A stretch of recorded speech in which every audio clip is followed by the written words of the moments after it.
kalau kita memiliki suatu cita-cita yang mulia, insya Allah jalan akan diberi kepada kita untuk berbuat yang baik.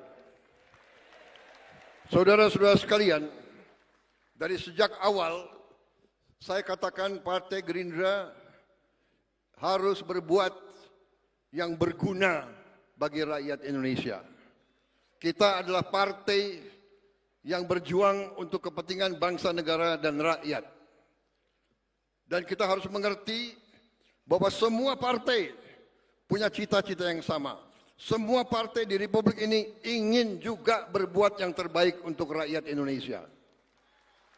Karena itu, dari sejak awal, dalam perjalanan ini saya berpendapat bahwa demokrasi kita harus demokrasi yang khas Indonesia. Mungkin ada profesor-profesor didikan luar yang akan mencemoohkan saya. Bagi mereka-mereka itu, semua yang diajarkan dari luar itu benar adanya. Saya katakan belum tentu. Yang cocok untuk mereka belum tentu cocok untuk kita.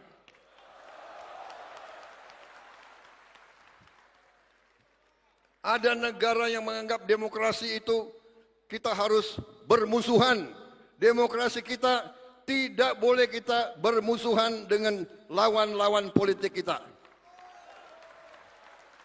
Bahkan saya kira keliru kalau kita pakai istilah lawan politik. Tidak ada lawan politik, yang ada adalah kawan seperjuangan dan kita bersaing tapi untuk ujungnya mengabdi, berbakti kepada negara, bangsa dan rakyat Indonesia.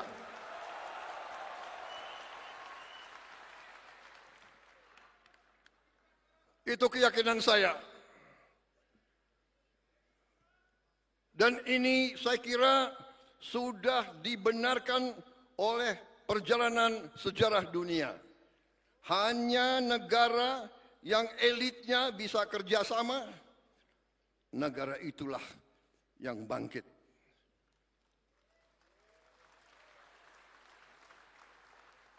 Contoh sudah terlalu banyak. Contoh sudah terlalu banyak. Tiap hari, tiap malam kita lihat di berita-berita televisi, di YouTube, di mana-mana. Negara walaupun kaya, negara walaupun luas, negara walaupun punya sumber alam yang luar biasa, kalau elitnya tidak bisa kerjasama. Apalagi elitnya maling.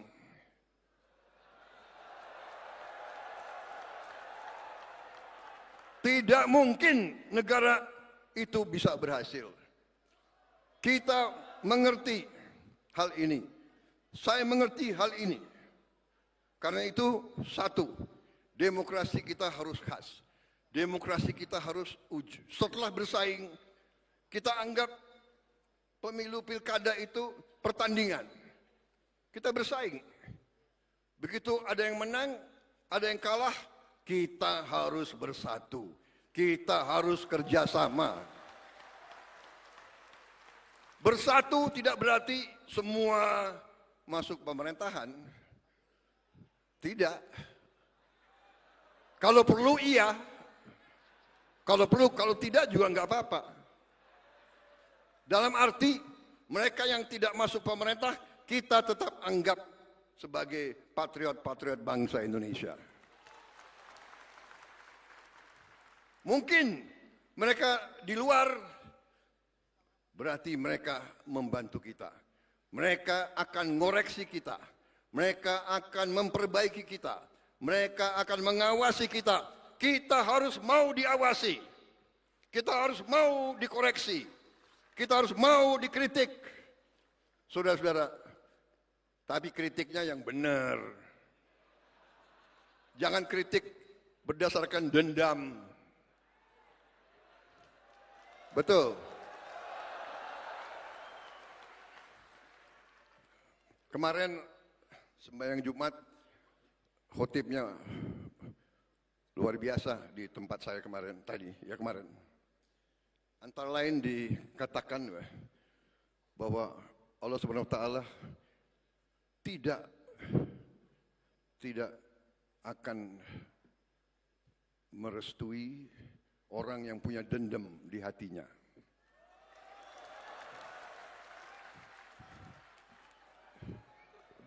Gus Ipul, benar? Ini NU loh.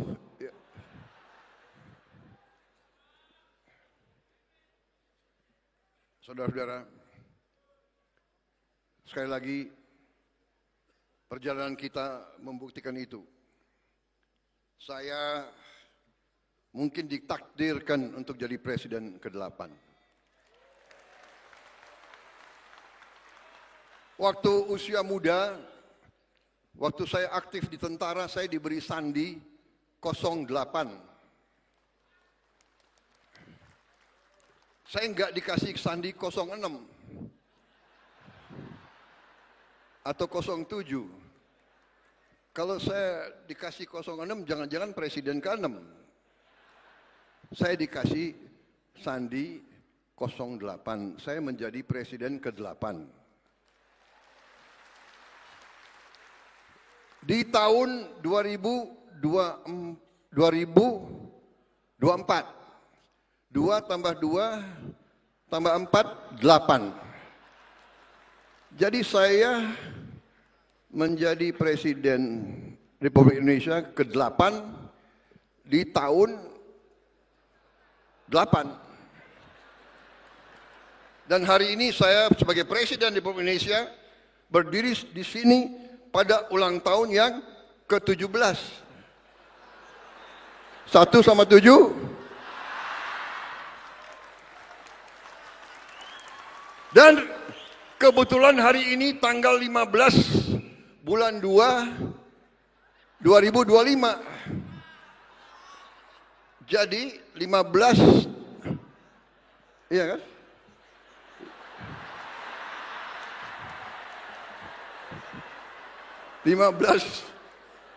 Satu sama 5, 6. 6 tambah 2, 8.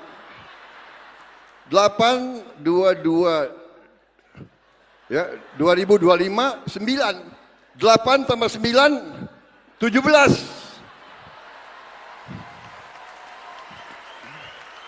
Jadi bapak-bapak sekalian, hari ini hari yang baik. Ulang tahun ke-17 pada hari yang jumlahnya 17. Jadi insya Allah hari ini baik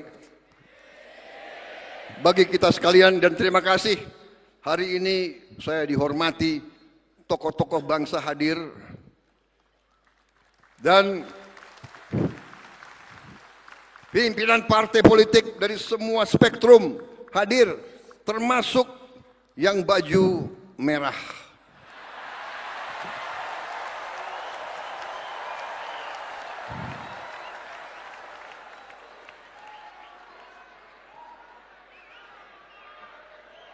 Saudara-saudara, saya ini setengah Minahasa, setengah Sulawesi. Di Minahasa kita ada suatu pepatah, ya. Kita semua bersaudara. Di sini ada Gubernur Sulawesi Utara yang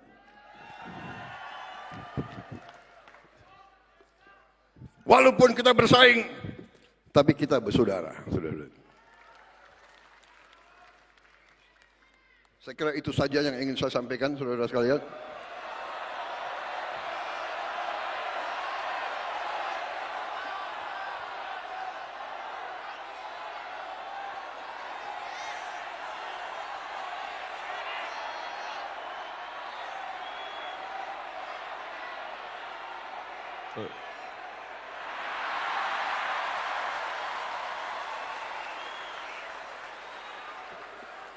Pak Jokowi ini Gerindra ya kayak begini nih Pak. Bandel-bandel ini anak-anaknya.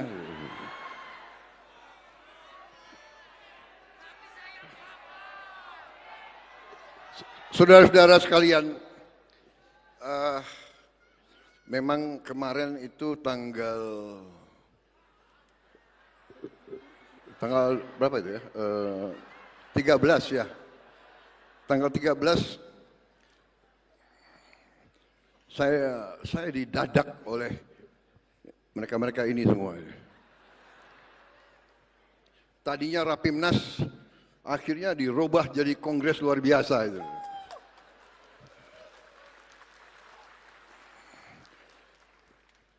Mereka alasannya penghematan.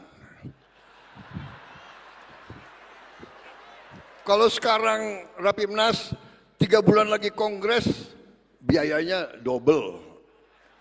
Jadi dengan azas penghematan, akhirnya dijadikan satu. Dan memang sebetulnya aneh, baru 100 hari bekerja, sudah dipaksa untuk mau dicalonkan tahun 2029.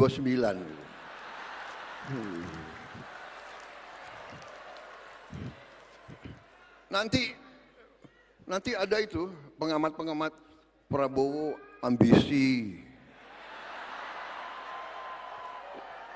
Ini ada wartawan dia ngerekam semua, ngerekam dia pingin saya salah bicara itu. Kalau ada wartawan media saya harus bicara sopan sekali. Kalian mau saya bicara sopan atau apa adanya?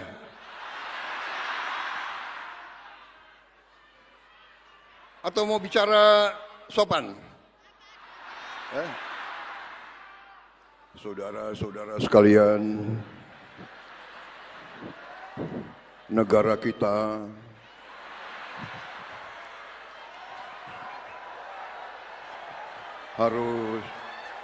harus demokrasi. Bla bla bla bla bla.